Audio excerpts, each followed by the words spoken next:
Mesdames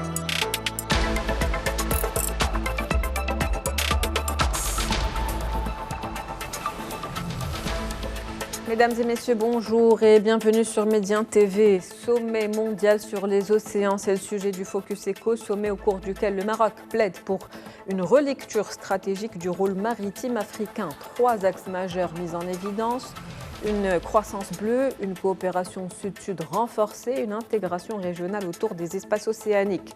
À l'occasion de ce sommet, Sa Majesté le roi Mohammed VI a adressé un message lu par son Altesse royale, la princesse Lalla Hasna. Dans ce message, le souverain note que cet océan renvoie à ce que nous sommes, à ce que nous consommons, à ce que nous exploitons et par conséquent à ce que nous léguerons. L'océan, c'est notre souveraineté alimentaire, notre résilience climatique, notre sécurité énergétique et notre cohésion territoriale. Le souverain soutient que l'océan est et restera un trait d'union et un horizon partagé qu'il nous appartient à tous de protéger et d'aménager en un espace de paix, de stabilité et de développement. Sa Majesté le roi Mohammed VI rappelle que l'Afrique, qui n'est jamais aussi forte que lorsqu'elle parle d'une seule voix, est au cœur de ce projet ambitieux. Sommet Afrique pour les océans, quel bilan? On en parle avec vous, Amina Ridi. Vous êtes expert international en diplomatie économique et en souveraineté. Vous êtes également professeur universitaire. C'est un plaisir de vous avoir avec nous dans ce Focus Eco. Le plaisir est mien. Merci, Madame Khamnichi. Alors, quand on parle de ce sommet mondial sur les océans, quels sont les enjeux, quelle stratégie et quel bilan? Alors, paix d'une part, prospérité d'autre part. Je pense que c'est très clair et c'était la quintessence et c'était pierre angulaire justement du haut message de Sa Majesté le roi Mohammed VI, que Dieu le glorifie. Et notamment, c'était le cœur aussi de ce message qui a été lu par Son Altesse royale, la princesse Lalla Hasna. Alors la valeur avec un grand V, c'est un enjeu majeur aujourd'hui qu'on se doit tous de relever, créer de la richesse, la faire durer, et de manière à profiter à tout le monde pour éviter tout conflit. Mais avant tout, vous avez utilisé dans votre introduction un mot très important, celui de la centralité de la notion des océans et de la mer. Je rappelle que notre planète vaut justement son titre de planète bleue à cette belle étendue de la mer et de l'océan, 70,8%, si ma mémoire est bonne, de la superficie de la Terre est couverte par des mers et des océans. On parle de plus de 360 millions de kilomètres carrés. D'accord ? Donc un enjeu qui est majeur, à préserver déjà, à protéger, mais aussi à faire fleurir dans la durabilité pour le présent et aussi pour les générations futures et pour tous les habitants de la Terre. Un enjeu stratégique, mais au-delà de ça aussi un enjeu économique. Aujourd'hui, la question économique se pose. Absolument. Très souvent, pour voir le futur, on doit regarder aussi le passé. Alors, quand on s'amuse à lire et quand on s'en enrichit de la lecture en fait, des écrits des anciens, on voit la centralité de la place des mers et des océans. Chez les Grecs antiques, Poséidon, qui était le maître des mers et des océans, était le grand frère de Zeus. C'est la même chose pour Neptune chez les Romains. Quand on parle d'Ulysse, le fameux héros grec après Troie, qui devait rejoindre son île, son royaume natal de Ithaca, son périple était essentiellement maritime. Ce n'était pas juste des contes par enfants, ce n'était pas juste des écrits historiques. C'était essentiellement une manière de motiver des générations de marins, des générations de commerçants, des générations d'artisans, de scientifiques, de créateurs de valeur à prendre la mer, à faire de l'entrepreneuriat, à aller ailleurs, à créer de la richesse, à connaître l'autre. Et quand on connaît l'autre, on bâtit en fait des ponts civilisationnels dans le respect mutuel. Et c'est ce qu'on trouve chez les Romains. On connaît les Romains comme empire terrestre, mais les Romains étaient aussi un empire maritime. Il suffit de lire Virgile, le grand Virgile romain, qui est là plus d'une millier d'années, écrivait les Éanides. Même l'empire portugais, quand il voulait s'ouvrir transatlantique et aller vers le Portugal, aller vers le Brésil d'aujourd'hui, vers l'Amérique latine, ce qu'on appelle aujourd'hui l'Amérique latine, mais aussi aller et bâtir son empire au travers en fait de ce qui est aujourd'hui appelé le Sud Pacifique, en arrivant jusqu'en Corée, jusqu'au Japon. Un grand poète, un grand écrivain portugais à l'époque écrivait les Lusitaniennes. Et l'idée n'était pas uniquement d'écrire de la poésie elle est belle, mais c'était d'inspirer et de créer de la valeur et de rendre justement cette notion de mer très très centrale. Un retour sur l'histoire pour comprendre les réalités d'aujourd'hui, les enjeux, comme on le disait tout à l'heure, économiques, stratégiques, et l'occasion de faire aussi le bilan de ce sommet. Je vais continuer avec cette autre citation où je vais citer Sa Majesté le roi Mohamed VI. Aquaculture durable, énergie renouvelable, offshore, industrie portuaire, biotechnologie marine, tourisme responsable, littoral responsable. Tous ces secteurs ont un avenir. À condition qu'ils soient structurés, interconnectés, pensés en chaîne de valeur et dotés d'investissements conséquents et de normes adaptées. Donc c'est le message adressé par Sa Majesté le roi Mohamed VI. Un message qui a été lu par son Altesse royale, la princesse Lalla Hasna. Donc ça montre un petit peu tous les secteurs, toute la multidimension de cette économie bleue aujourd'hui qui doit être au centre de tout. Alors le passage de la vision stratégique et économique passe par un volet opérationnel qui est la co-gouvernance. D'ailleurs, comme vous le disiez si bien, elle est le deuxième axe traité dans le haut discours de Sa Majesté prononcé par son Altesse royale, la princesse Lalla Hasna. Et en passant de cela, je me rappelle de Ibn Battuta, et juste passage rapide, qui était un grand voyageur et qui parlait aussi de description justement maritime dans l'un de ses voyages. Maintenant, passage en fait très concret.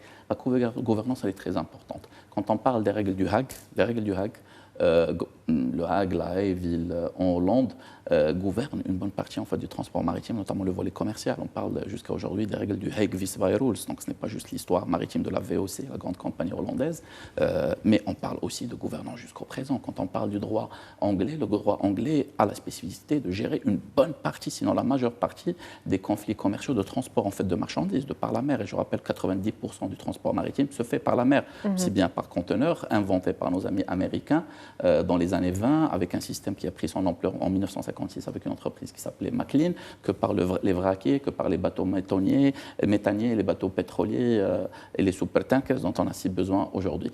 Donc la gouvernance, elle est importante. La gouvernance aussi, c'est la gouvernance de ces espaces maritimes. On parle des 5 grands espaces, certains rajoutent 6, d'autres parlent de 7, je ne vais pas rentrer dans ça, mais il suffit de voir la convention de Kingston, en fait, en Jamaïque, très proche de nos amis alliés stratégiques américains, pour comprendre les différents espaces, aussi bien en fait, le territoire maritime, les eaux maritimes directes, que les zones économiques spéciales, que les zones aussi en, fait, en haute mer, que les zones qui sont contiguës. Maintenant, la gouvernance, elle est importante. Sa Majesté appelle justement pour une gouvernance mutuelle qui travaille l'intérêt en fait, des frères africains, notamment à travers cette belle initiative en fait, atlantique, mais une gouvernance Absolument. qui prend en considération aussi les aspirations des pays du Nord dans la bonne intelligence pour tout le monde. On est dans cette logique de co-développement, co-construction, co-gouvernance partagée, comme vous en parliez, et bien évidemment, ces 2 grands projets aujourd'hui qui symbolisent un petit peu cette logique. Il y a donc l'initiative des États africains atlantiques, il y a aussi le projet gazoduc africain atlantique qui ouvre aujourd'hui un certain nombre d'opportunités économiques pour les pays africains, les pays frères. Ça donne accès à la mer à certains pays. L'accès à cette voie maritime atlantique pour pouvoir s'ouvrir vers le monde. Alors, j'étais à Washington il y a de cela quelques jours et j'étais amené à parler du secteur énergétique en Afrique et bien sûr j'ai fait un zoom sur le pipeline de gaz en tant que citoyen marocain, mais en tant aussi qu'expert convaincu de l'importance du projet royal pour l'intégration des pays africains, frère.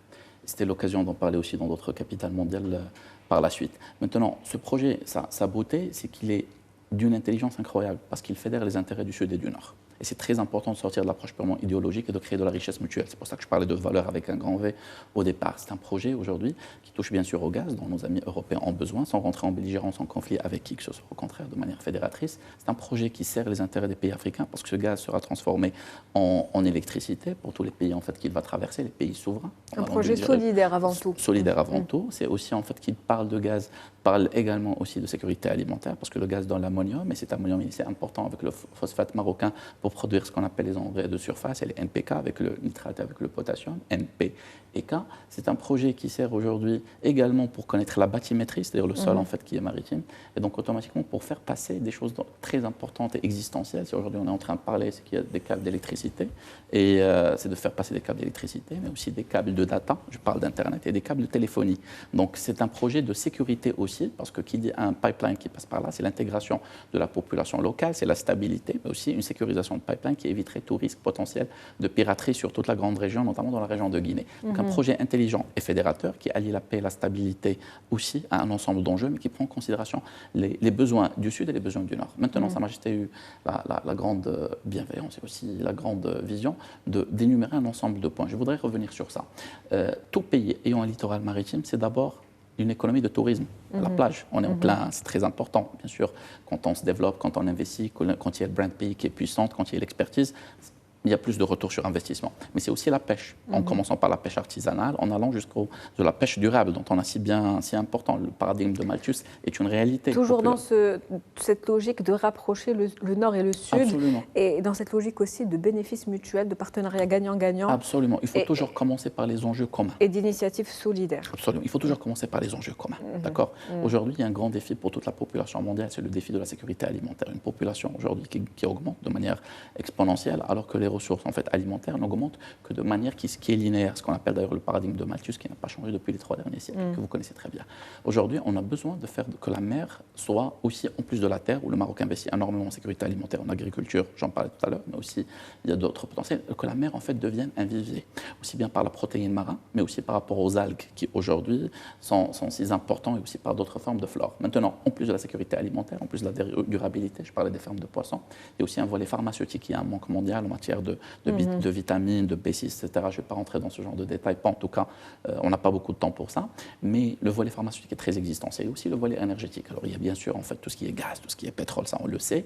Aujourd'hui on parle même de récupération, ce qu'on appelle la glace qui pleure. La glace qui pleure, c'est un concept romantique, mais c'est la glace en eau profonde, c'est du gaz sous forme de pression, sous forme en fait, d'une température très basse, se transforme en fait en glace, et quand ça remonte, ben, ça pleure, c'est-à-dire ça devient du feu. Aujourd'hui, il y a des procédés japonais, asiatiques et chinois pour récupérer cela.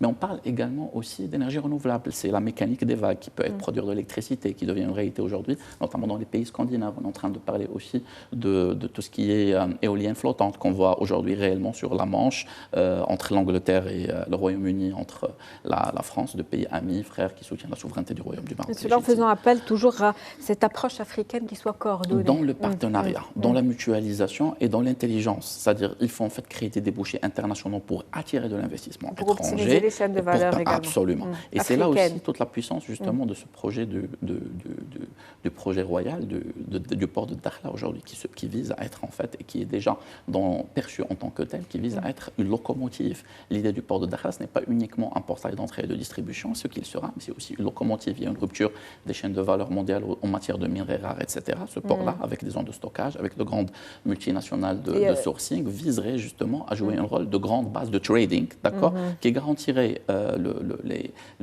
les intérêts des pays africains frères, qui garantirait en fait des emplois dans le respect de la dignité humaine, d'accord, de la femme et de l'homme, mais aussi garantirait la continuité des chaînes de valeur internationales. Donc c'est un ensemble de points très importants. Il y a aussi les chantiers navaux. Chaque année, on voit en fait des bateaux couler, et c'est très triste, notamment en Afrique et notamment dans les fleuves. Le transport fluvial, il est très important. La nécessité de développer des chantiers navaux adaptés aux besoins de l'Afrique. Donc là, encore une fois, le Maroc s'adapte. C'est la nécessité de recycler les anciens bateaux, d'accord, sinon qui se transforment en carcasses, pollution, etc. Ce recyclage peut être fait, peut garantir une matière première qui est permanente, et bien sûr tout ce qui est tourisme de croisière, pas uniquement pour le tourisme qui est important, mais pour faire connaître nos pays africains à nous autres Africains dans le respect et dans la joie et dans la bien. Absolument, et c'est sur ces derniers mots que se termine cet entretien avec vous, Monsieur Amin Laridi. Je rappelle que vous êtes expert international en diplomatie économique et souveraineté, professeur universitaire également. C'était un plaisir de vous avoir avec nous. Un plaisir pour moi, madame. Merci beaucoup. Merci à vous. C'est la fin du Focus Eco pour aujourd'hui. On se retrouve demain avec un nouvel invité, nouveau sujet. Très bonne journée.